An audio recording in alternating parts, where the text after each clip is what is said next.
Mi nombre es Hilda, tengo 60 años, y lo que voy a contarte hoy cambiará para siempre la forma en que ves a tu propia familia. Hace 3 días, mi propio hijo Damián y mi nuera Melissa me empujaron a mí y a mi esposo Enrique desde un acantilado de más de 30 metros de altura. Mientras yacía ahí abajo, con el cuerpo destrozado y la sangre corriendo por mi rostro, escuché el susurro desesperado de mi marido. Hilda, no te muevas, finge estar muerta. Pero eso no fue lo peor. Lo peor fue cuando Enrique me reveló la verdad más terrible que una madre puede escuchar, un secreto que nuestros hijos habían guardado por 25 años. Durante 4 décadas, Enrique y yo construimos lo que creíamos era una familia perfecta. Nos levantábamos cada mañana en nuestra pequeña casa de las afueras, donde el aroma a café recién hecho se mezclaba con el canto de los pájaros. Yo trabajaba como maestra en la escuela primaria del pueblo, y cada tarde regresaba a casa con historias de mis pequeños estudiantes. Enrique tenía su taller de carpintería, donde creaba los muebles más hermosos que hayas visto jamás. Sus manos, ásperas pero delicadas, podían transformar un simple trozo de madera en una obra de arte. Teníamos 2 hijos, Ricardo, nuestro primogénito, y Damián, 5 años menor. Ricardo era el alma de la casa, siempre riendo, siempre ayudando a su padre en el taller, siempre protegiéndome de cualquier preocupación. Damián era diferente, más reservado, pero yo lo amaba con la misma intensidad. Como madre, nunca haces diferencias, o al menos eso creía yo entonces. Los domingos, después de misa, toda la familia se reunía en nuestra mesa de roble que Enrique había tallado con sus propias manos. Ricardo nos contaba sus planes de estudiar ingeniería, mientras Damián permanecía en silencio, jugando con la comida en su plato. La vida era simple pero hermosa. Por las tardes, Enrique y yo caminábamos por el sendero que rodeaba nuestro pueblo, hablando de nuestros sueños, de cómo veríamos crecer a nuestros nietos, de cómo envejeceríamos juntos en esa misma casa. Nunca imaginé que esos paseos serían mi entrenamiento para la caminata que casi me mata. Los fines de semana, organizaba reuniones familiares donde mis hermanas Benita e Inés venían con sus esposos e hijos. La casa se llenaba de risas, de niños corriendo por todos lados, de mujeres compartiendo recetas en la cocina mientras los hombres arreglaban algún problema en el jardín. Enrique era mi compañero perfecto. Después de 40 años de matrimonio, todavía me traía flores silvestres que cortaba camino al trabajo. Me ayudaba a calificar los exámenes de mis alumnos, y yo le sostenía las piezas de madera mientras se las cortaba en su taller. Éramos un equipo, una unidad inquebrantable. O eso pensaba yo. Por las noches, nos sentábamos en el porche a ver las estrellas, planeando nuestro futuro. Hablábamos de viajar cuando nos jubiláramos, de conocer el mar que nunca habíamos visto, de construir una casita más pequeña cuando nuestros hijos formaran sus propias familias. Pero la felicidad perfecta, como descubriría años después, a menudo esconde las tragedias más profundas. Cuando Ricardo cumplió 20 años, algo cambió en nuestra familia. Comenzó a tener discusiones con Damián sobre cosas que yo no entendía. Los escuchaba susurrar en el pasillo, y cuando yo aparecía, se quedaban callados. Enrique me decía que eran cosas de hermanos, que ya se les pasaría. Yo quería creerle porque necesitaba creer que mi familia seguía siendo perfecta. Una noche de octubre, hace exactamente 25 años, Ricardo no llegó a cenar. Esperamos hasta las 11, hasta las 12, hasta la 1 de la madrugada. Damián estaba en su cuarto, supuestamente estudiando, pero yo notaba algo extraño en sus ojos cuando preguntaba por su hermano. Enrique salió a buscarlo con los vecinos, revisaron cada rincón del pueblo, cada sendero, cada lugar donde Ricardo solía ir. Al amanecer, encontraron su cuerpo en el fondo del barranco del río. La policía dijo que había sido un accidente, que probablemente había tropezado en la oscuridad. Nunca cuestioné esa versión porque no podía imaginar que la verdad fuera mucho más horrible. El funeral de Ricardo fue el día más oscuro de mi vida. Vestía mi único vestido negro, el mismo que había usado en el entierro de mi madre.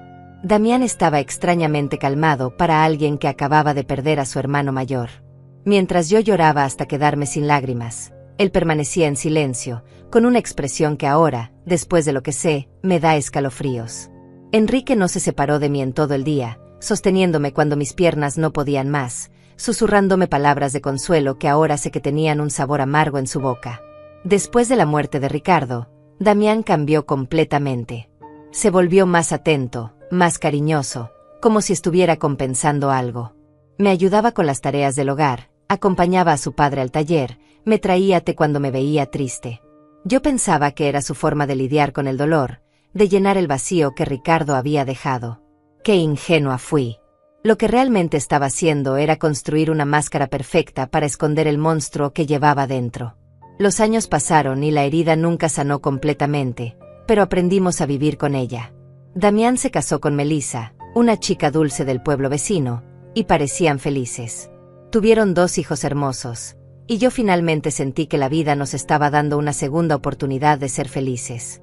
Melissa me llamaba mamá y me ayudaba con las tareas de la casa cuando venían de visita. Damián había heredado el talento de su padre para la carpintería y tenía su propio negocio. Todo parecía perfecto de nuevo. Pero ahora, tendida en el fondo de este abismo con las costillas rotas y el sabor metálico de la sangre en mi boca, entiendo que toda esa felicidad fue una mentira cuidadosamente construida. Los primeros síntomas de que algo andaba mal comenzaron hace 6 meses, cuando Enrique y yo decidimos actualizar nuestro testamento. Habíamos ahorrado durante toda nuestra vida de trabajo, y entre la casa, los terrenos que heredé de mis padres y los ahorros del banco, teníamos cerca de $200,000 para dejarles a nuestros hijos y nietos. Fue Damián quien sugirió que visitáramos al abogado. Mamá, papá, ustedes ya tienen 60 años. Es importante tener todo en orden, nos decía con esa sonrisa que ahora me parece siniestra. Melissa asentía a su lado, acariciando mi mano con esos dedos que después me empujarían hacia la muerte. Nosotros los queremos mucho y queremos asegurarnos de que estén protegidos, agregaba con voz dulce. Qué estúpida fui al interpretar esas palabras como amor genuino. El abogado, un hombre mayor llamado Alberto que conocíamos desde hace años, nos explicó las opciones. Podíamos dejar todo en un fideicomiso, dividir la herencia entre los hijos de Damián, o simplemente hacer un testamento tradicional. Damián insistía en que nombráramos a él y a Melissa como nuestros únicos herederos, argumentando que ellos se encargarían de distribuir todo equitativamente entre los nietos. Además, decía, ustedes nos van a necesitar cuando estén más viejos. Es mejor que tengamos acceso a los recursos para cuidarlos adecuadamente. Algo en su tono me incomodaba, pero Enrique parecía convencido. Mi esposo, que siempre había sido más confiado que yo, aceptó la propuesta sin mucha resistencia. Yo tenía mis dudas, especialmente porque recordaba cómo Ricardo siempre había hablado de ayudarnos económicamente cuando fuéramos mayores. Mi hijo mayor tenía planes, sueños de hacerse cargo de nosotros cuando llegara el momento. Pero Ricardo ya no estaba, y Damián era nuestro único hijo sobreviviente. Firmamos los papeles un martes por la tarde. Recuerdo que Melissa llevaba un vestido verde que le quedaba precioso, y me abrazó muy fuerte después de la ceremonia. Ahora somos oficialmente una familia unida para siempre, me susurró al oído.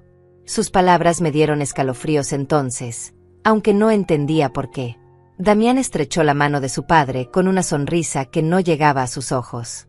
Esa noche, mientras preparaba la cena, no podía quitarme de encima la sensación de que había cometido un error terrible. Las siguientes semanas fueron extrañas. Damián y Melissa comenzaron a visitarnos con más frecuencia, pero sus visitas tenían un aire diferente. Ya no venían solo a pasar tiempo en familia, siempre tenían alguna sugerencia sobre cómo mejorar la casa, sobre inversiones que deberíamos hacer, sobre seguros de vida que deberíamos contratar. Mamá, deberían pensar en vender esta casa tan grande y mudarse a algo más pequeño, decía Melissa mientras examinaba nuestros muebles con ojos calculadores. Nosotros podríamos ayudarlos a encontrar un apartamento cómodo en el pueblo. Pero yo amaba nuestra casa. Cada rincón tenía una memoria, cada habitación contaba una historia de nuestros 40 años de matrimonio. La cocina donde había preparado miles de comidas para mi familia, el taller donde Enrique creaba sus obras maestras, el jardín donde habían jugado nuestros hijos y nietos. No podía imaginar mi vida en otro lugar. Cuando les dije esto, vi un destello de irritación en los ojos de Damián que me heló la sangre. Mamá, ustedes están siendo irracionales, me dijo con un tono que nunca antes había usado conmigo. Esta casa es demasiado grande para 2 personas de su edad. Si se caen por las escaleras o les pasa algo, nosotros no podremos ayudarlos a tiempo. Melissa asentía vigorosamente, agregando, además, el mantenimiento debe costarles una fortuna. Sería mucho más inteligente vender ahora que el mercado inmobiliario está alto y mudarse a algo más apropiado para su edad. Enrique comenzó a considerar sus argumentos. Mi esposo, que siempre había sido práctico, empezó a hablar de la lógica detrás de sus sugerencias. Pero yo no podía quitarme de encima la sensación de que había algo más detrás de toda esta presión. Una noche, después de otra de estas conversaciones tensas, le pregunté a Enrique si no le parecía extraño que Damián estuviera tan interesado de repente en nuestros asuntos financieros. Hilda, él solo se preocupa por nosotros, me respondió mientras se cepillaba los dientes. Tal vez deberíamos considerar sus sugerencias. No somos tan jóvenes como antes. Pero yo veía algo en los ojos de mi esposo, una sombra de duda que él no quería reconocer. Ahora sé que Enrique ya tenía sospechas, que ya había comenzado a atar cabos sueltos que yo ni siquiera sabía que existían. Las cosas escalaron cuando Damián sugirió que deberíamos darle poder legal sobre nuestras finanzas. Es solo por precaución, explicaba mientras Melissa preparaba té en nuestra cocina como si fuera la dueña de casa. Si alguno de ustedes se enferma o tiene algún problema de salud, nosotros podremos manejar sus asuntos sin complicaciones legales. La forma en que lo decía, tan natural, tan lógica, casi me convenció. Pero había algo en su insistencia que me ponía nerviosa. Esa noche no pude dormir. Me quedé despierta mirando el techo, escuchando la respiración de Enrique a mi lado, tratando de entender por qué me sentía tan inquieta. Al día siguiente, decidí llamar a mi hermana Benita para pedirle consejo. Benita siempre había sido más astuta que yo, más desconfiada de las intenciones de la gente. Cuando le conté sobre las presiones de Damián, se quedó callada por un largo momento. Hilda, me dijo finalmente, ¿no te parece extraño que Damián esté tan ansioso por controlar tu dinero? Quiero decir, él tiene su propio negocio, le va bien económicamente. ¿Por qué necesitaría tanto control sobre tus finanzas? Sus palabras me golpearon como una bofetada. Tenía razón. Damián nunca había mostrado problemas económicos, nunca había pedido dinero prestado, nunca había dado señales de necesitar nuestra ayuda financiera. Esa tarde, cuando Damián llegó para otra de sus conversaciones sobre nuestro futuro, decidí confrontarlo directamente. Hijo, le dije mientras nos sentábamos en la sala, ¿por qué es tan importante para ti tener control sobre nuestros asuntos financieros? Enrique y yo todavía estamos en plenas facultades mentales. Su reacción fue inmediata y reveladora. Su rostro se endureció, y por un momento, vi algo en sus ojos que me recordó a alguien más. Algo frío, calculador, peligroso. Mamá, no se trata de control, respondió con voz tensa. Se trata de amor, de cuidado, de responsabilidad familiar. Pero la forma en que dijo responsabilidad familiar sonaba más como una amenaza que como una expresión de cariño. Melissa, que hasta ese momento había permanecido callada, intervino con su voz dulce pero firme. Hilda, nosotros solo queremos lo mejor para ustedes. Es doloroso ver cómo se preocupan por cosas que nosotros podríamos manejar fácilmente. Esa noche, después de que se fueron, Enrique y yo tuvimos nuestra primera discusión seria en años. Él pensaba que yo estaba siendo paranoica, que estaba buscando problemas donde no los había. Yo insistía en que algo no estaba bien, que el comportamiento de nuestro hijo había cambiado demasiado. Enrique, le dije mientras lavábamos los platos, ¿no recuerdas cómo era Damián antes de que Ricardo muriera? Era diferente, más distante, más... no sé cómo explicarlo, pero había algo en el que me daba miedo. Mi esposo dejó de lavar el plato que tenía en las manos y me miró fijamente. En sus ojos vi algo que no había visto antes, reconocimiento. Hilda, me dijo en voz muy baja, hay cosas sobre la muerte de Ricardo que nunca te conté. Mi corazón comenzó a latir tan fuerte que pensé que se me saldría del pecho. Las palabras de Enrique me golpearon como un rayo. ¿Qué cosa sobre la muerte de Ricardo?, le pregunté con la voz temblando. Mi esposo se sentó pesadamente en una de las sillas de la cocina, esa misma mesa donde habíamos compartido miles de comidas familiares, donde Ricardo solía hacer sus tareas y donde Damián permanecía siempre en silencio. Enrique se pasó las manos por el rostro, como si estuviera tratando de borrar recuerdos que lo atormentaban desde hace 25 años. La noche que Ricardo murió, comenzó con voz quebrada, Damián no estaba en su cuarto estudiando como nos dijo. Yo lo vi salir de la casa alrededor de las 8 de la noche. Lo seguí porque algo en su actitud me preocupaba. Había estado muy raro esos días, más agresivo, más resentido. Mi esposo hizo una pausa, mirando sus manos como si en ellas estuviera escrita la terrible verdad que había guardado por tanto tiempo. Los vi discutir junto al barranco, Hilda. Los escuché gritarse cosas horribles. Mi mundo comenzó a tambalearse. ¿De qué discutían?, susurré, aunque una parte de mí ya no quería conocer la respuesta. Enrique alzó la vista y vi lágrimas en sus ojos, lágrimas que no había derramado ni siquiera en el funeral de nuestro hijo mayor. Por la herencia, Hilda. Damián estaba furioso porque Ricardo era el mayor, porque según las tradiciones familiares, él heredaría la mayor parte de nuestros bienes. Pero había algo más, algo sobre dinero que Ricardo había encontrado. ¿Qué dinero?, pregunté, sintiendo como el suelo se desvanecía bajo mis pies. Enrique suspiró profundamente antes de continuar. 3 días antes de morir, Ricardo vino a hablar conmigo al taller. Había descubierto que Damián había estado robando dinero de la cuenta de ahorros familiar. Pequeñas cantidades al principio, pero luego sumas más grandes. Ricardo tenía pruebas. Había estado investigando durante meses. Mi mente se negaba a procesar lo que estaba escuchando. Mi hijo menor, el que había sido tan atento después de la muerte de Ricardo, el que nos ayudaba y nos cuidaba, había estado robándonos desde antes de que su hermano muriera. ¿Por qué nunca me dijiste nada?, le reproché a Enrique, sintiendo como la traición se multiplicaba por partida doble. Porque cuando llegué al barranco esa noche, ya era demasiado tarde, respondió con voz ahogada. Vi a Damián de pie junto al cuerpo de Ricardo.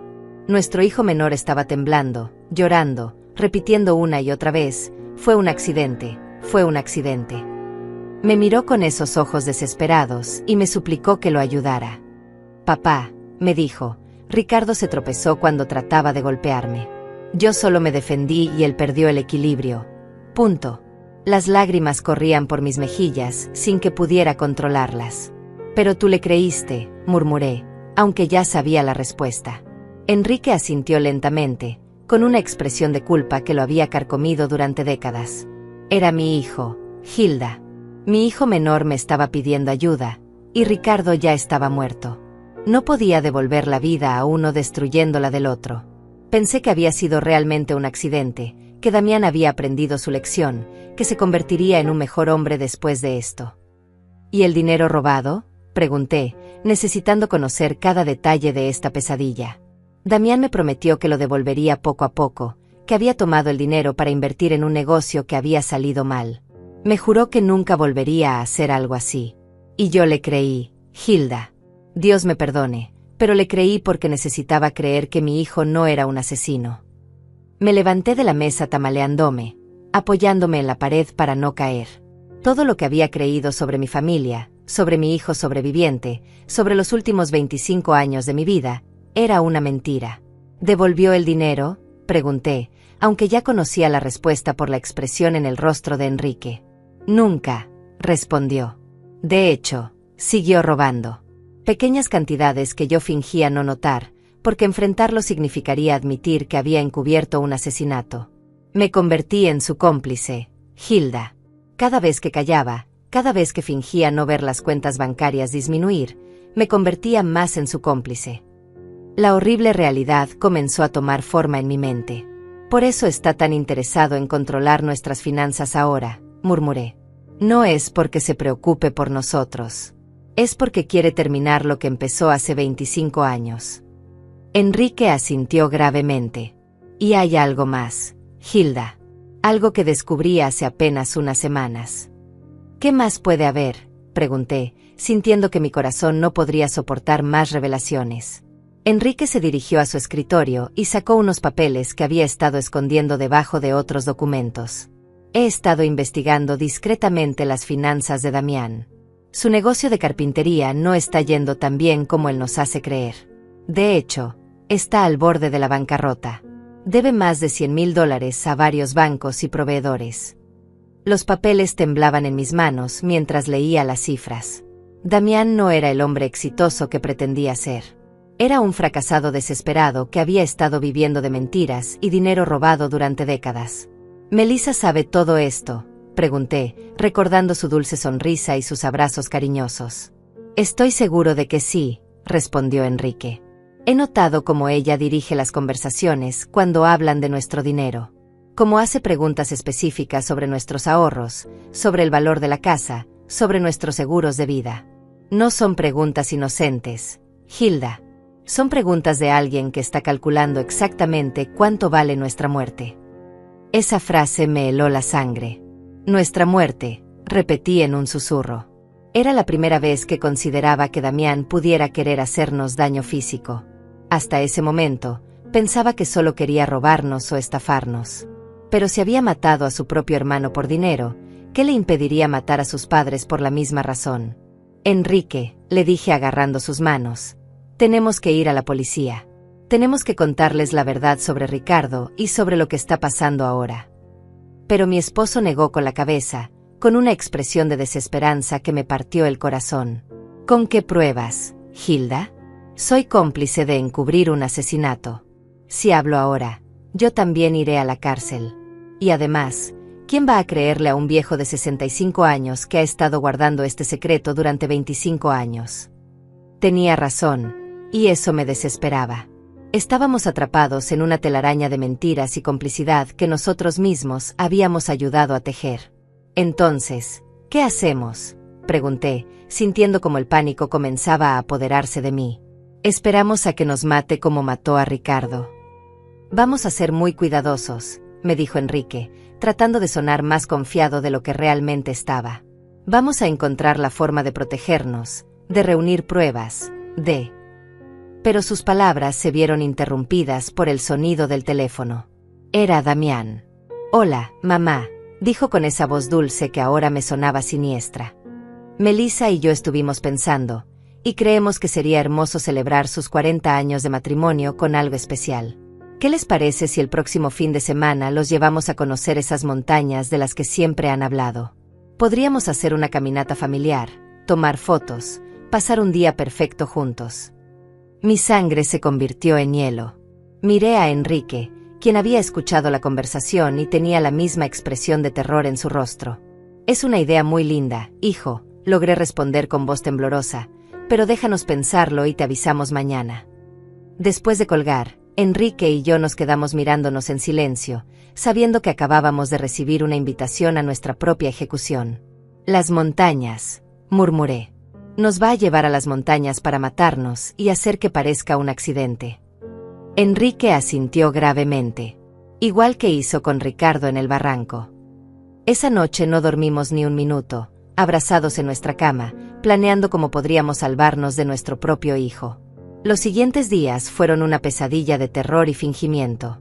Enrique y yo teníamos que actuar como si nada hubiera pasado cuando Damián y Melissa venían de visita, sonreír cuando nos hablaban de la excursión a las montañas, asentir cuando nos decían lo emocionados que estaban por pasar tiempo en familia.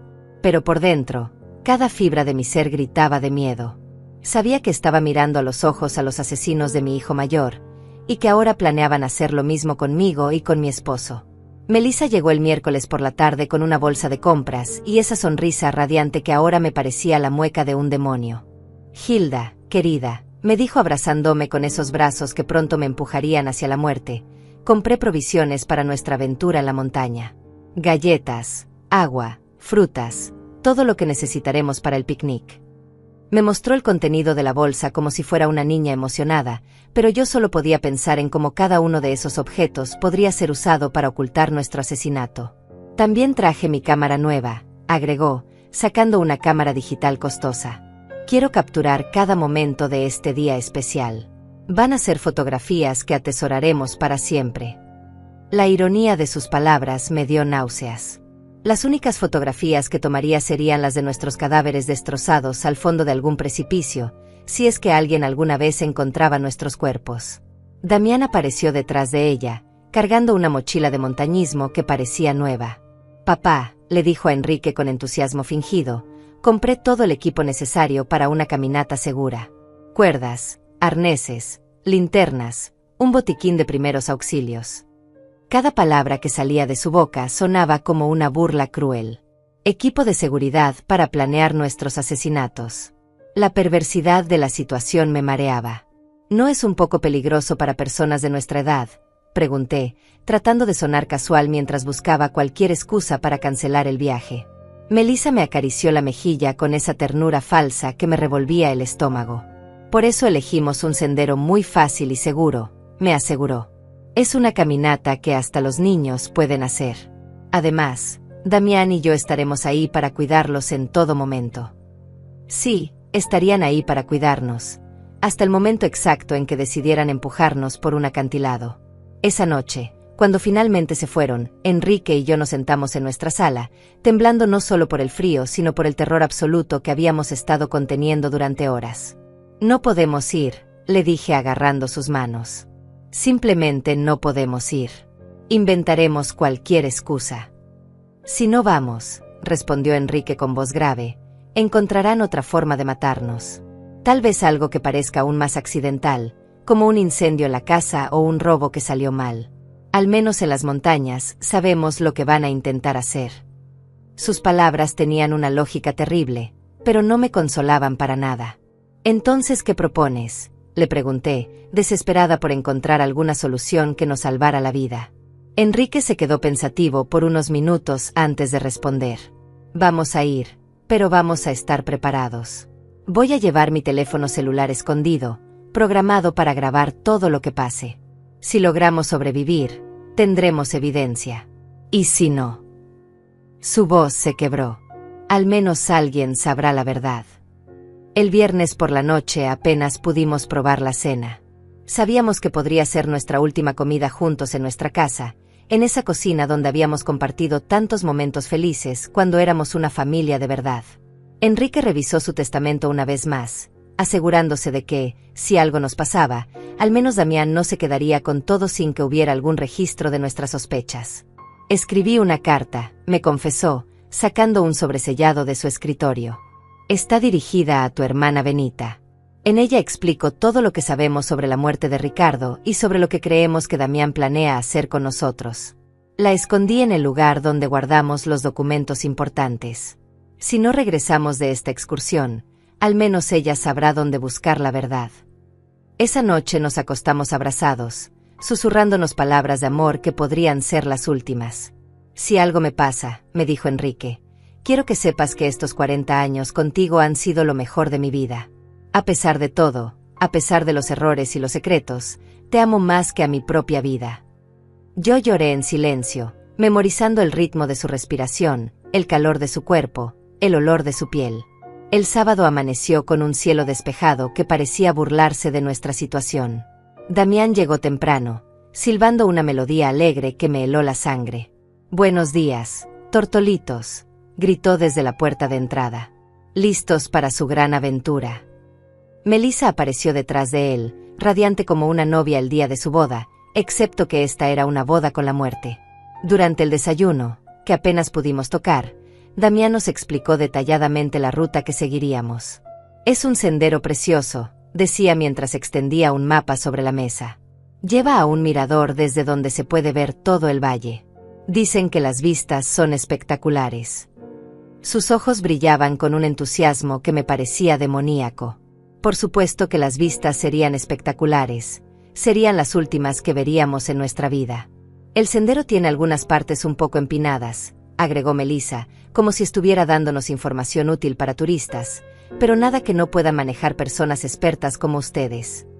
Su comentario sobre nuestras supuestas habilidades de montañismo me sonó como una broma cruel. Éramos dos personas de 60 años que apenas caminábamos por el parque de vez en cuando. Mientras cargábamos el coche, pude ver cómo Damián revisaba meticulosamente su mochila, asegurándose de que llevara todo lo necesario para su plan. Vi cuerdas, una pala pequeña, y algo que parecía ser una pistola de bengalas. ¿Para qué es eso?, le pregunté señalando la pistola. Por seguridad, respondió sin inmutarse.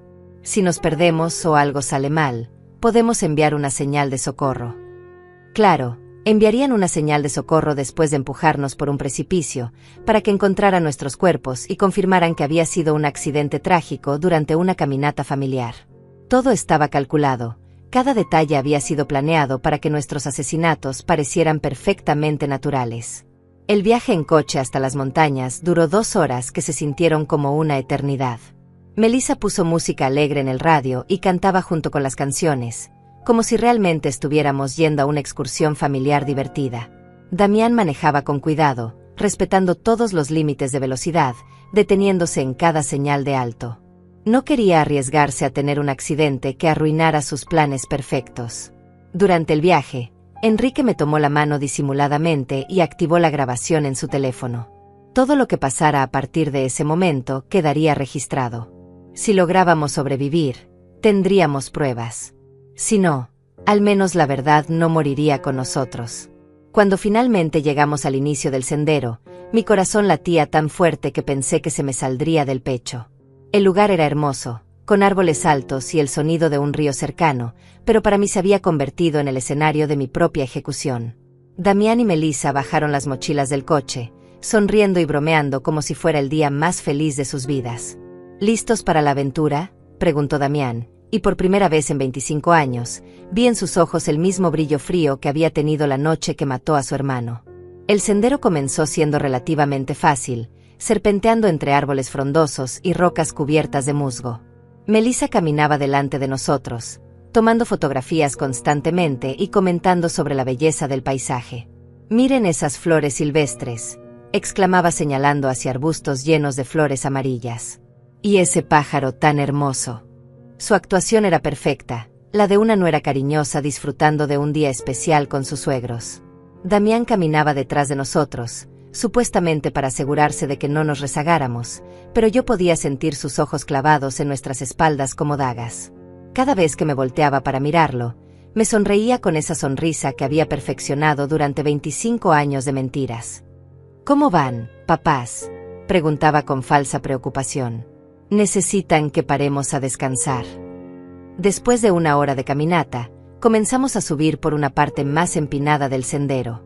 Mis piernas ya se sentían pesadas, y Enrique respiraba con dificultad. No estábamos acostumbrados a este tipo de ejercicio, y nuestros hijos asesinos lo sabían perfectamente. Habían elegido una ruta que nos agotaría físicamente, que nos haría vulnerables para cuando llegara el momento de ejecutar su plan. «Ya falta poco para llegar al mirador», anunció Melissa, aunque según el mapa que había visto en casa, todavía nos quedaba al menos otra hora de caminata. Su mentira me confirmó que no teníamos intención de llegar al mirador real. El lugar donde planeaban matarnos debía estar mucho más cerca. Durante la caminata, traté de memorizar cada detalle del sendero, cada árbol, cada piedra que pudiera servirme como referencia si lograba sobrevivir y necesitaba explicarle a la policía exactamente dónde había ocurrido todo. Enrique hacía lo mismo, y ocasionalmente intercambiábamos miradas cargadas de terror y determinación. Sabíamos que estábamos caminando hacia nuestra muerte, pero también sabíamos que era nuestra única oportunidad de obtener pruebas contra nuestros asesinos.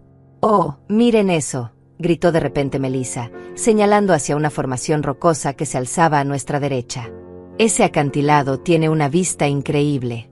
¿Por qué no subimos hasta ahí para tomar algunas fotos especiales?» Mi sangre se heló.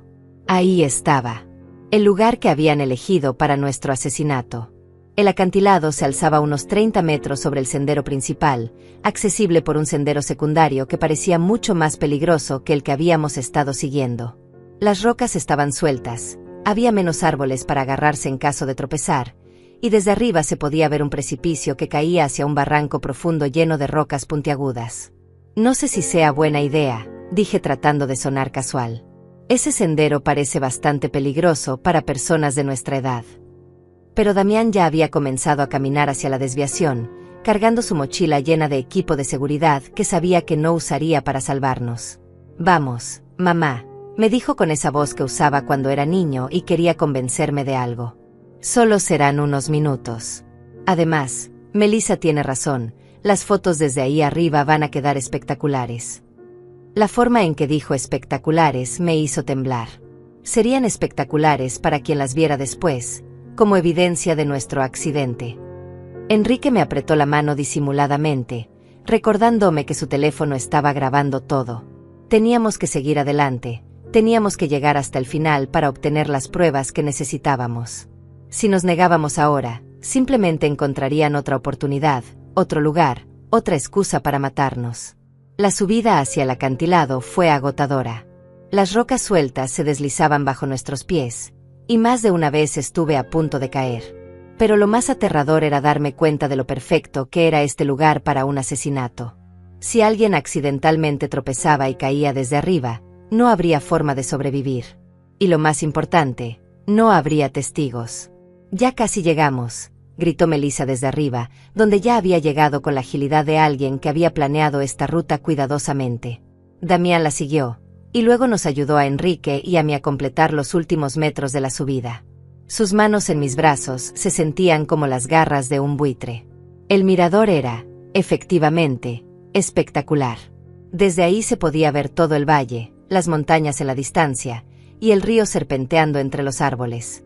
En cualquier otra circunstancia, habría sido un momento hermoso para compartir con la familia. Pero sabiendo lo que sabía, el lugar me parecía el escenario perfecto para una pesadilla. «Vengan aquí para las fotos», gritó Melissa, posicionándose cerca del borde del acantilado. «Quiero que el valle quede de fondo». Enrique y yo nos acercamos lentamente, cada paso acercándonos más a nuestro destino final. Podía ver cómo Damián se posicionaba estratégicamente detrás de nosotros, calculando ángulos, midiendo distancias. «Perfecto», exclamó Melissa, alzando su cámara.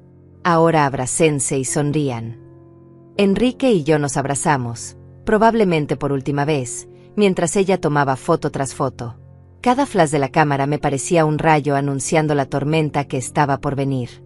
«Tomen una más», sugirió Damián, acercándose a nosotros. «Pero esta vez párense un poquito más atrás, para que se vea mejor el paisaje».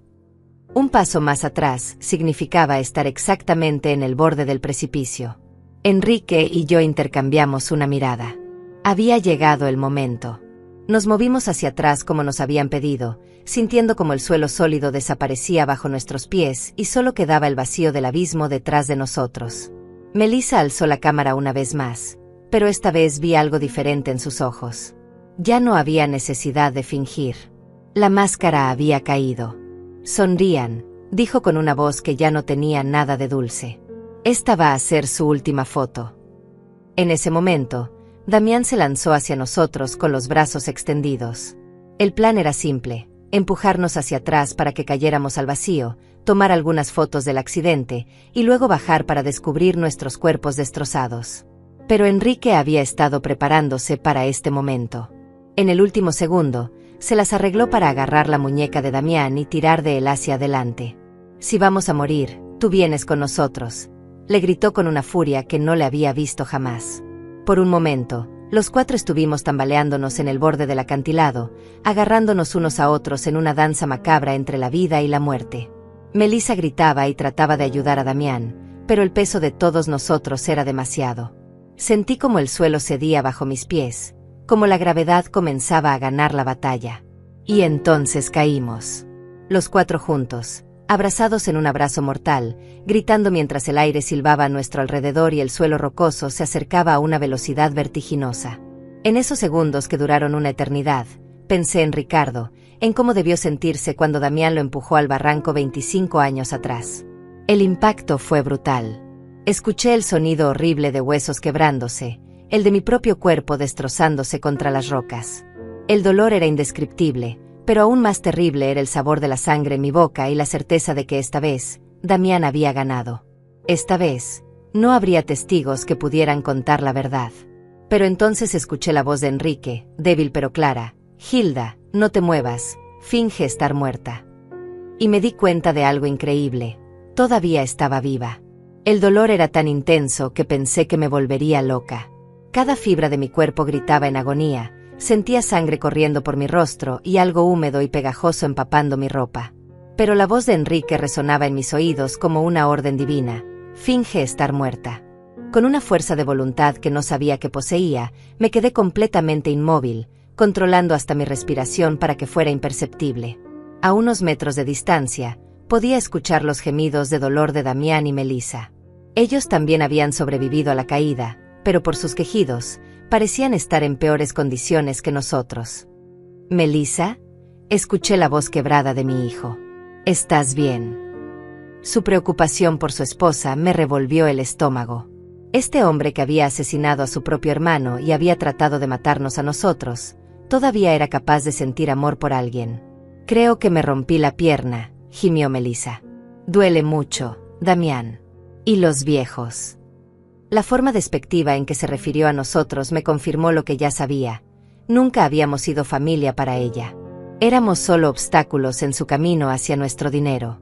Escuché movimiento, como si Damián se estuviera arrastrando hacia nosotros. Mi corazón latía tan fuerte que temí que pudiera escucharlo. «Están muertos», anunció después de unos minutos que se sintieron como horas. «Los dos. Tienen los ojos abiertos, pero no respiran». Su mentira me llenó de una extraña esperanza. Si él creía que estábamos muertos, tal vez tendríamos una oportunidad.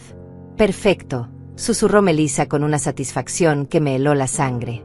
Funcionó tal como lo planeamos. Bueno, excepto por la parte de nosotros también cayendo. Escuché su risa amarga. Al menos ya no tendremos que fingir que los queríamos. Durante los siguientes minutos, que se sintieron como una eternidad, Damián y Melissa discutieron su situación. Ambos estaban heridos, pero podían moverse.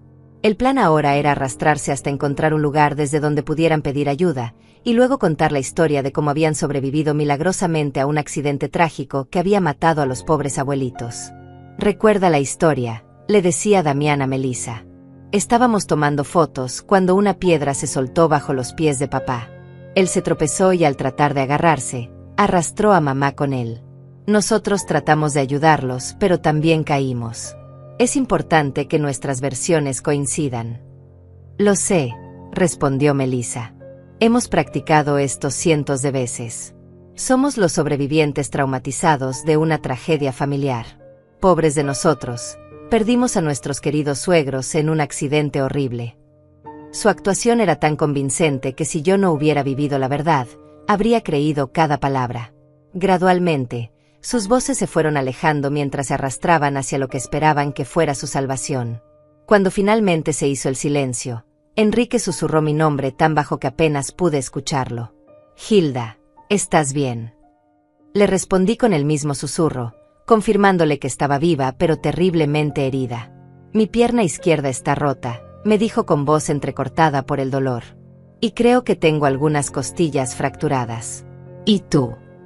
Hice un inventario mental de mi cuerpo.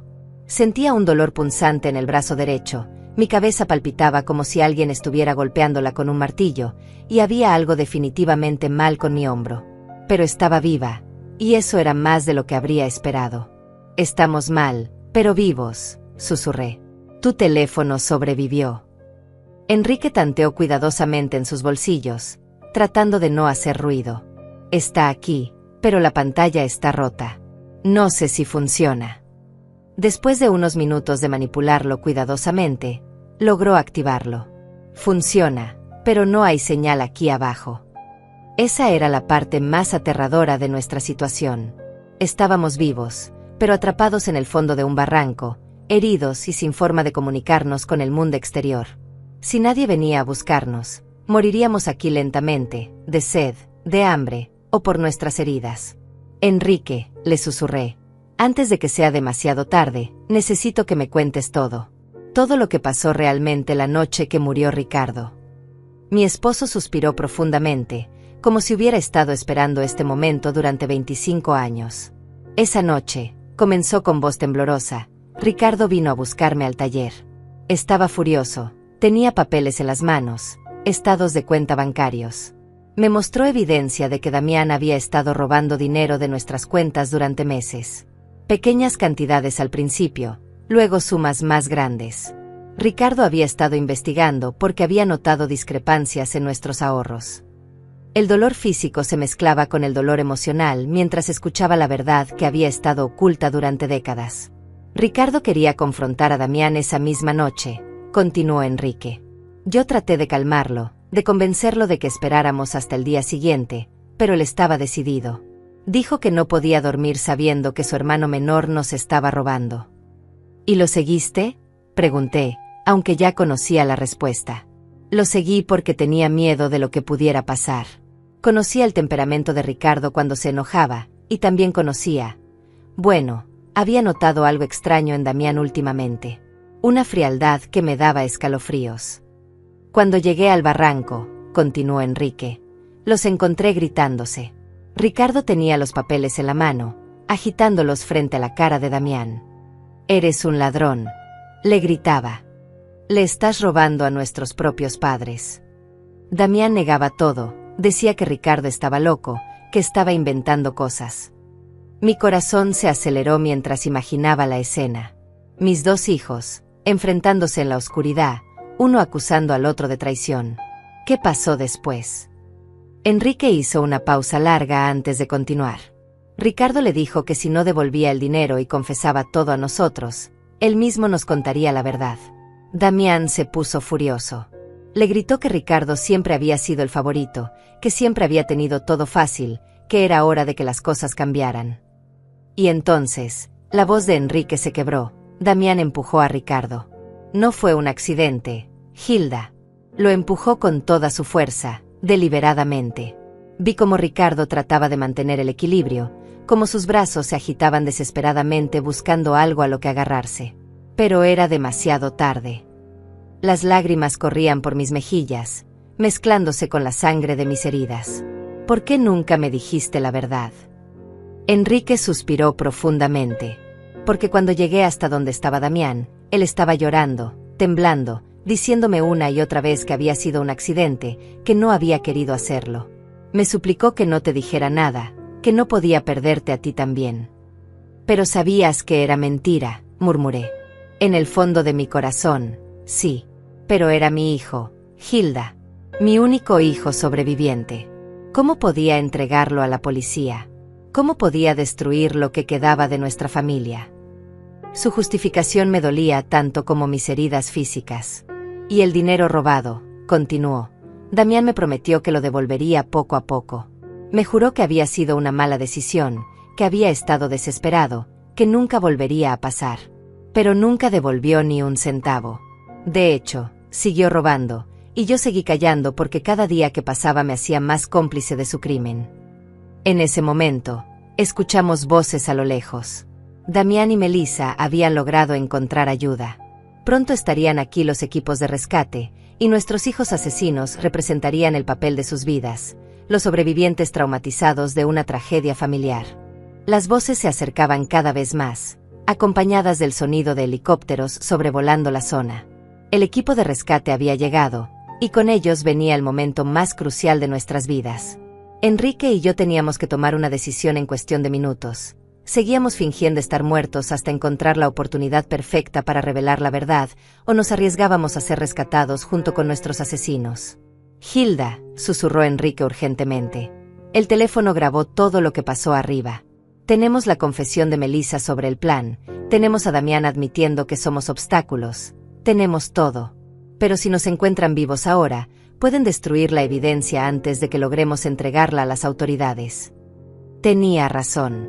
Si Damián y Melissa se daban cuenta de que habíamos sobrevivido y escuchado sus confesiones, encontrarían la forma de silenciarnos para siempre. Esta vez no sería un accidente, sería algo mucho más directo y definitivo. Teníamos que esperar el momento perfecto. Están aquí abajo, gritó la voz de Damián desde arriba. Mis padres. Por favor, dense prisa. Su actuación era perfecta, la voz quebrada por el dolor y la desesperación. Si yo no supiera la verdad, habría creído que era un hijo devastado por la pérdida de sus padres. Señor, manténgase calmado, respondió una voz autoritaria que debía pertenecer al jefe del equipo de rescate. Vamos a bajar para evaluarlos. Usted y su esposa pueden moverse. Escuché el sonido de cuerdas y equipos siendo preparados para el descenso. Melissa había perfeccionado su papel de viuda en SOC. No puedo creer que esto haya pasado, sollozaba. Estábamos tomando fotos tan contentos. Todo pasó tan rápido. Una piedra se soltó y ellos cayeron. Cada palabra era una puñalada en mi corazón, porque sabía que esas mismas palabras las repetiría ante la policía, ante los medios, ante cualquiera que quisiera escuchar su versión de los hechos. Los rescatistas comenzaron a descender. Podía escuchar sus voces acercándose, el sonido de sus botas contra la roca, el tintineo de sus equipos. Enrique me apretó la mano disimuladamente, recordándome que teníamos que mantener la actuación sin importar lo que pasara. Aquí están, gritó uno de los rescatistas al encontrarnos. Tenemos 2 personas en el fondo del barranco. Se acercó a nosotros y comenzó a examinarnos. Yo mantuve los ojos cerrados y la respiración tan débil que era casi imperceptible. Sentí sus manos buscando pulso en mi cuello, su oído cerca de mi boca tratando de detectar respiración. «Este todavía tiene pulso débil», anunció refiriéndose a Enrique. La mujer. «No estoy seguro. Necesito el equipo médico aquí abajo inmediatamente». Mi corazón se aceleró. El plan estaba funcionando. Creerían que Enrique estaba al borde de la muerte pero todavía vivo, mientras que yo estaría lo suficientemente cerca de la muerte como para no ser una amenaza inmediata. Durante los siguientes minutos, que se sintieron como horas, los paramédicos trabajaron en nosotros. Sentí cómo me ponían una máscara de oxígeno, cómo revisaban mis heridas, cómo me sujetaban a una camilla. Todo el tiempo tuve que luchar contra cada instinto de mi cuerpo que me gritaba que abriera los ojos, que pidiera ayuda, que dejara de fingir. «El hombre está estable pero crítico», escuché que informaba uno de los paramédicos por radio. «La mujer está en estado muy grave, pulso casi imperceptible. Necesitamos trasladarlos inmediatamente al hospital». Perfecto. Nos llevarían al hospital, donde tendríamos la oportunidad de hablar con las autoridades sin que Damián y Melissa pudieran silenciarnos.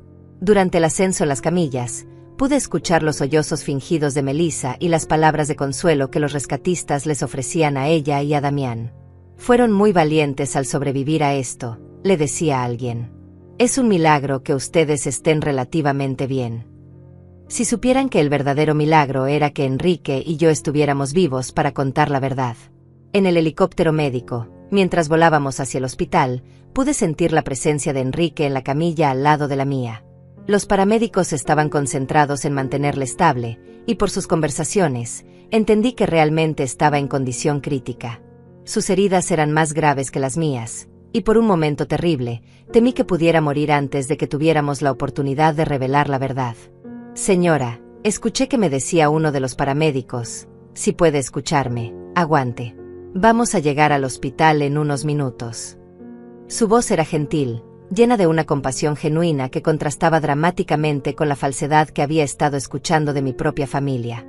Cuando llegamos al hospital, el caos fue inmediato. Médicos y enfermeras corrían de un lado a otro, gritando órdenes médicas que no entendía. Me llevaron directamente a una sala de emergencias donde comenzaron a trabajar en mis heridas.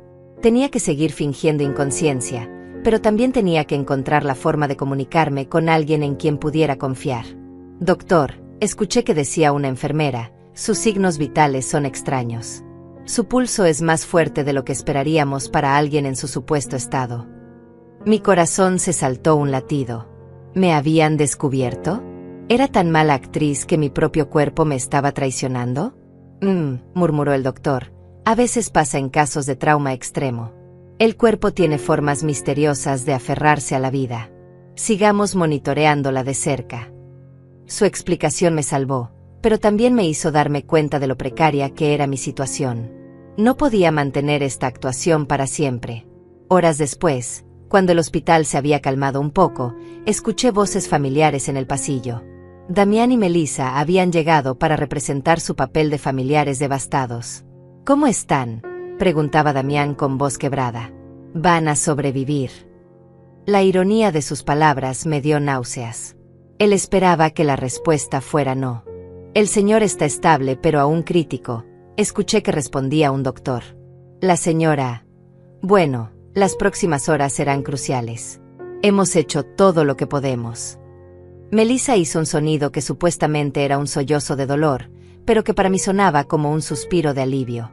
«¿Podemos verlos?», preguntó Damián. «Solo por unos minutos. Necesitamos despedirnos por si acaso». El doctor accedió, y pronto escuché pasos acercándose a mi cama. Era el momento más peligroso de todos. Tenía que convencer a mi hijo asesino de que realmente estaba muriendo. Sentí la presencia de Damián al lado de mi cama. Su mano tocó la mía, y fue todo lo que pude hacer para no apartar la mano inmediatamente. «Mamá», susurró, «si puedes escucharme, quiero que sepas que te amo. Siento mucho que esto haya pasado». Sus palabras eran miel envenenada, dulces en la superficie pero mortales en su esencia. Melissa se acercó por el otro lado. «Hilda, querida», murmuró, «has sido como una madre para mí. Nunca te olvidaremos». Mentirosa. La única razón por la que no me olvidarían sería porque tendrían que vivir con el conocimiento de haberme asesinado. Pero entonces, Damián se inclinó más cerca de mi oído y susurró algo que me heló la sangre. Espero que hayas aprendido la lección, mamá. Nunca debiste haber hecho tantas preguntas sobre nuestras finanzas. Algunas verdades es mejor dejarlas enterradas. Como Ricardo. En ese momento supe que nuestro plan había funcionado. Damián acababa de confesar, y aunque yo no tenía cómo grabarlo, había una enfermera en la habitación que había escuchado cada palabra. El susurro de Damián resonó en mis oídos como una confesión directa de su culpabilidad. Había mencionado a Ricardo, había admitido que algunas verdades debían permanecer enterradas, y lo más importante, había reconocido que nuestras preguntas sobre las finanzas habían sido la razón de nuestro accidente. Pero necesitaba más que eso. Necesitaba una confesión completa que no pudiera ser malinterpretada o negada después. La enfermera que había escuchado el comentario, una mujer joven llamada Inés según su placa identificativa, se había quedado inmóvil junto a la máquina de monitoreo. Vi a través de mis párpados entrecerrados cómo sus ojos se abrían con sorpresa y horror. Había escuchado algo que no debería haber escuchado, y su expresión me dijo que entendía perfectamente las implicaciones de esas palabras. ¿Qué dijiste sobre Ricardo?, susurró Melissa, evidentemente sorprendida por la mención del hermano muerto. Damián se tensó, dándose cuenta de que había hablado más de la cuenta. Nada, murmuró. Solo que, bueno, mamá siempre se preguntó qué pasó realmente esa noche. Supongo que ahora ya no importa. Pero sí importaba, y Melissa era lo suficientemente inteligente para darse cuenta de que su esposo había cometido un error. Damián, le dijo con voz tensa, vámonos. Los médicos necesitan espacio para trabajar. Podía sentir la tensión entre ellos, la comprensión mutua de que habían dicho demasiado en el lugar equivocado. Después de que se fueron, la enfermera Inés se acercó a mi cama. Señora, me susurró tan bajo que apenas pude escucharla, sé que puede oírme. Lo que acabo de escuchar no es normal. Si está en peligro, necesita decírmelo de alguna forma. Su voz tenía una urgencia que me llenó de esperanza. Alguien más había comenzado a sospechar. Muy lentamente, casi imperceptiblemente, moví mi dedo índice. Fue el movimiento más pequeño posible, pero Inés lo notó inmediatamente. Dios mío, susurró. Está fingiendo estar inconsciente. Volví a mover el dedo, esta vez 2 veces. Sí. Escuche, me dijo acercándose aún más. Voy a fingir que estoy revisando sus monitores. Si está en peligro por parte de esas personas que acaban de estar aquí, mueva el dedo 3 veces. Sin dudar, moví el dedo 3 veces. Inés ahogó un grito. Ellos le hicieron esto. 3 movimientos más. La enfermera se alejó de mi cama y fingió revisar mi suero intravenoso mientras procesaba lo que acababa de descubrir. Podía ver en su expresión que estaba luchando con la decisión de qué hacer. Finalmente, se acercó de nuevo. Voy a hablar con el doctor a cargo, me susurró. Pero necesito que siga fingiendo hasta que podamos protegerla. ¿Entiende? Moví el dedo una vez. Los siguientes minutos fueron agonizantes. Inés salió de la habitación, y yo me quedé sola, esperando y rezando para que creyera mi historia y que tomara las acciones correctas. Finalmente, escuché pasos acercándose. Era Inés, acompañada de un hombre mayor que debe haber sido el doctor jefe, y sorprendentemente, 2 oficiales de policía. Señora, dijo el doctor en voz baja, la enfermera Inés me contó sobre su situación. Si puede escucharme, necesitamos que sepa que está segura ahora. Los oficiales están aquí para protegerla. Sentí una oleada de alivio tan intensa que casi rompo mi actuación. ¿Puede abrir los ojos?, preguntó uno de los oficiales.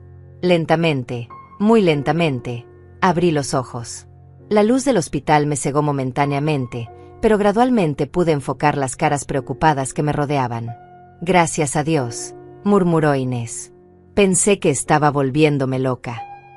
Señora, dijo el oficial de policía, un hombre de mediana edad con expresión seria, soy el detective Joaquín Morales. Entendemos que puede estar en una situación muy peligrosa. ¿Puede contarnos qué pasó realmente en esa montaña? Mi voz salió como un susurro áspero después de horas de fingir inconsciencia. Mi hijo y su esposa, nos empujaron. Las siguientes horas fueron un torbellino de declaraciones, grabaciones y revelaciones. Le conté al detective Morales todo lo que sabía: la muerte de Ricardo, los robos de Damián, las presiones para cambiar nuestro testamento y, finalmente, el plan para asesinarnos en la montaña. Pero lo más importante era la grabación en el teléfono de Enrique. ¿Su esposo tiene evidencia grabada?, preguntó el detective con ojos brillantes. Sí, respondí, todo está en su teléfono. Las confesiones, los planes, todo. El detective se dirigió inmediatamente a la habitación donde estaban tratando a Enrique. Enrique había recuperado la conciencia una hora después que yo, y cuando el detective le explicó la situación, entregó su teléfono sin dudar. Aquí está todo, dijo con voz débil pero firme. 25 años de mentiras y la verdad sobre lo que pasó hoy. Mientras los técnicos de la policía analizaban la grabación, Damián y Melissa seguían en la sala de espera, representando su papel de familiares devastados ante otros visitantes del hospital. No tenían idea de que su cuidadosa actuación estaba a punto de terminar para siempre. La grabación es clara, anunció el detective después de una hora. Tenemos confesiones explícitas sobre el asesinato de Ricardo, admisiones sobre el robo de dinero, y evidencia directa de intento de asesinato premeditado contra ustedes dos.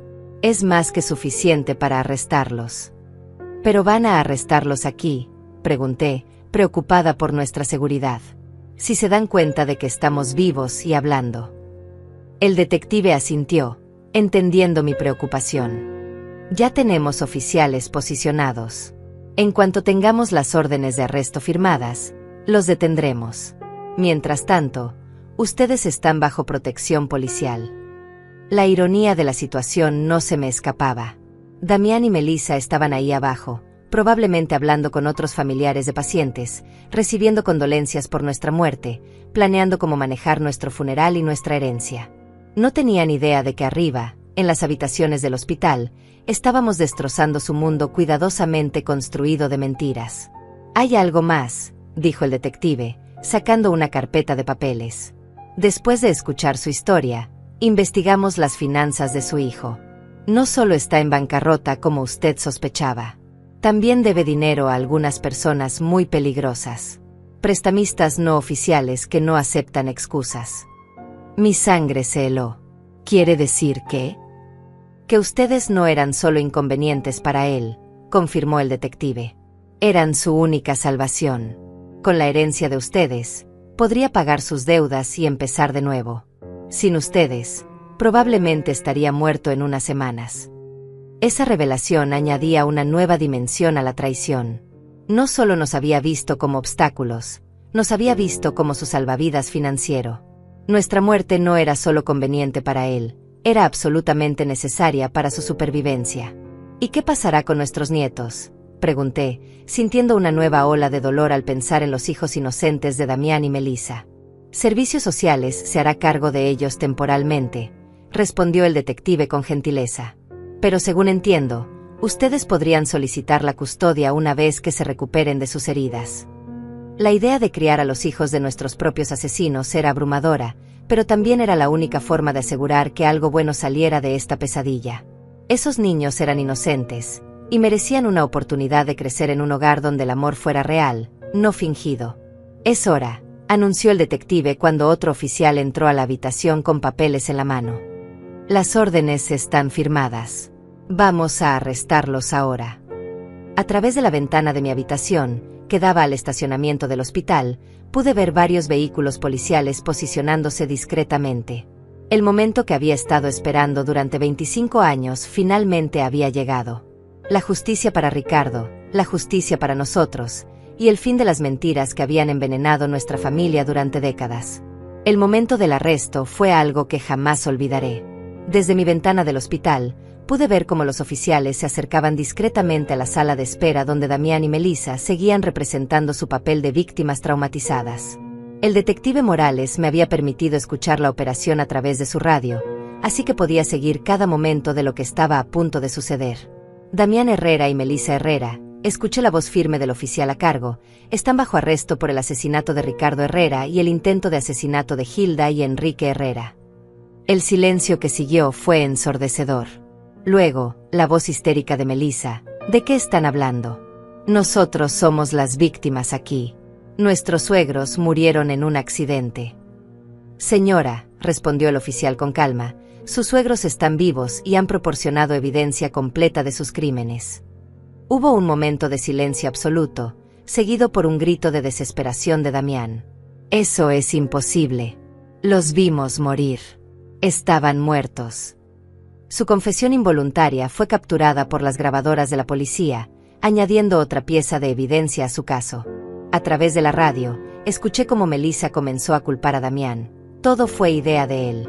Yo no quería hacer nada de esto. Él me obligó. Y Damián, desesperado, gritaba, tú fuiste quien sugirió lo del acantilado. Tú planificaste todo esto.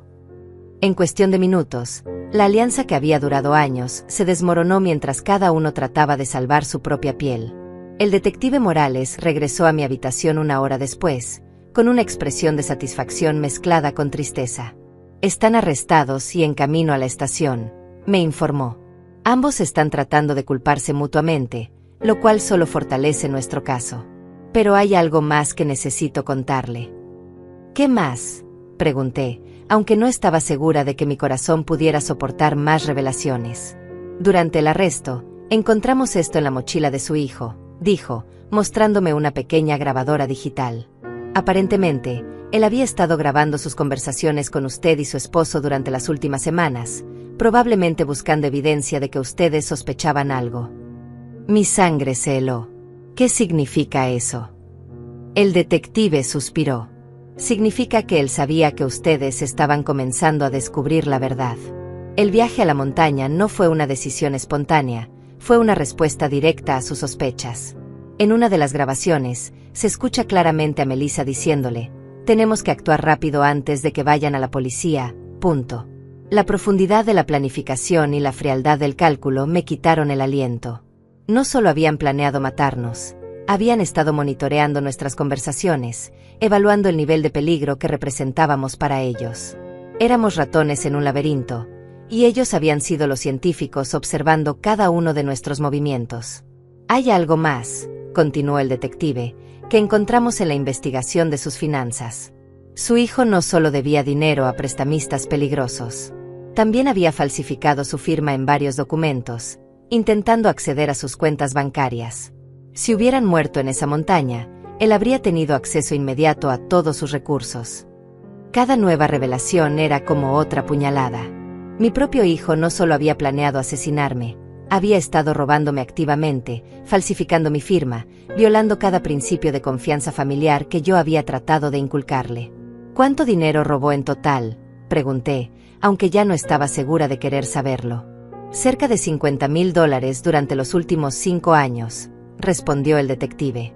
Pequeñas cantidades que él pensó que ustedes no notarían, pero que sumadas representan una cantidad significativa. $50,000.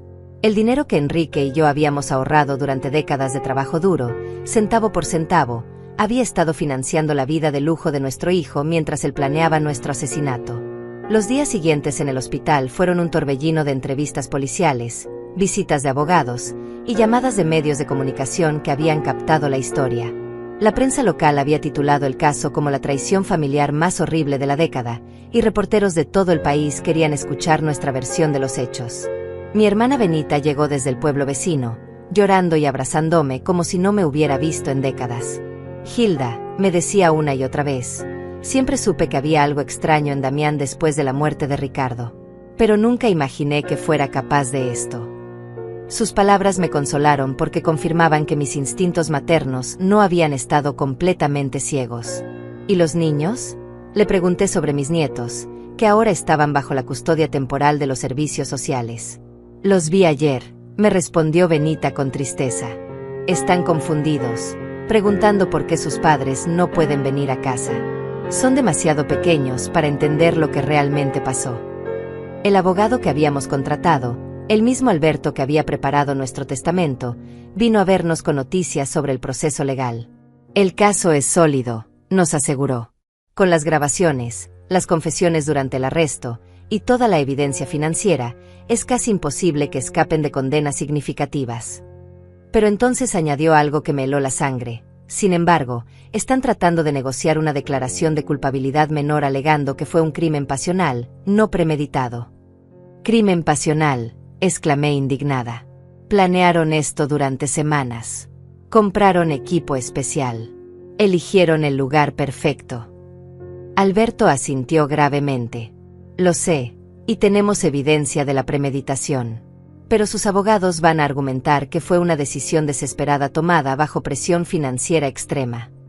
La idea de que pudieran recibir sentencias reducidas por sus crímenes me llenaba de furia. Habían asesinado a Ricardo, habían tratado de asesinarnos a nosotros, habían robado nuestro dinero durante años, y ahora querían presentarse como víctimas de las circunstancias. «¿Qué podemos hacer para asegurar que reciban lo que merecen?», pregunté. «Testificar», respondió Alberto simplemente. «Su testimonio, combinado con toda la evidencia, será crucial para que el jurado entienda la verdadera naturaleza de estos crímenes. Pero les advierto, va a ser emocionalmente devastador enfrentar a su hijo en la corte». Tenía razón. La idea de mirar a Damián a los ojos durante el juicio, de escuchar a sus abogados tratar de justificar lo injustificable, de revivir públicamente cada momento de esta pesadilla, era abrumadora. Pero era lo que tenía que hacer por Ricardo, por nosotros, y por mis nietos que merecían conocer la verdad sobre sus padres.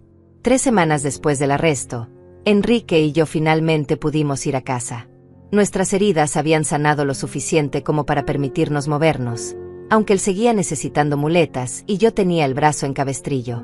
La casa se sentía extraña, como si fuera el escenario de una obra de teatro después de que todos los actores se hubieran ido. Todo estaba exactamente como lo habíamos dejado el día de nuestra excursión familiar. Los platos del desayuno seguían en el fregadero, la cama estaba deshecha, las flores que Damián me había traído esa semana seguían en la mesa de la cocina, ahora marchitas y muertas. Era como si el tiempo se hubiera detenido en el momento en que nuestra vida normal terminó para siempre.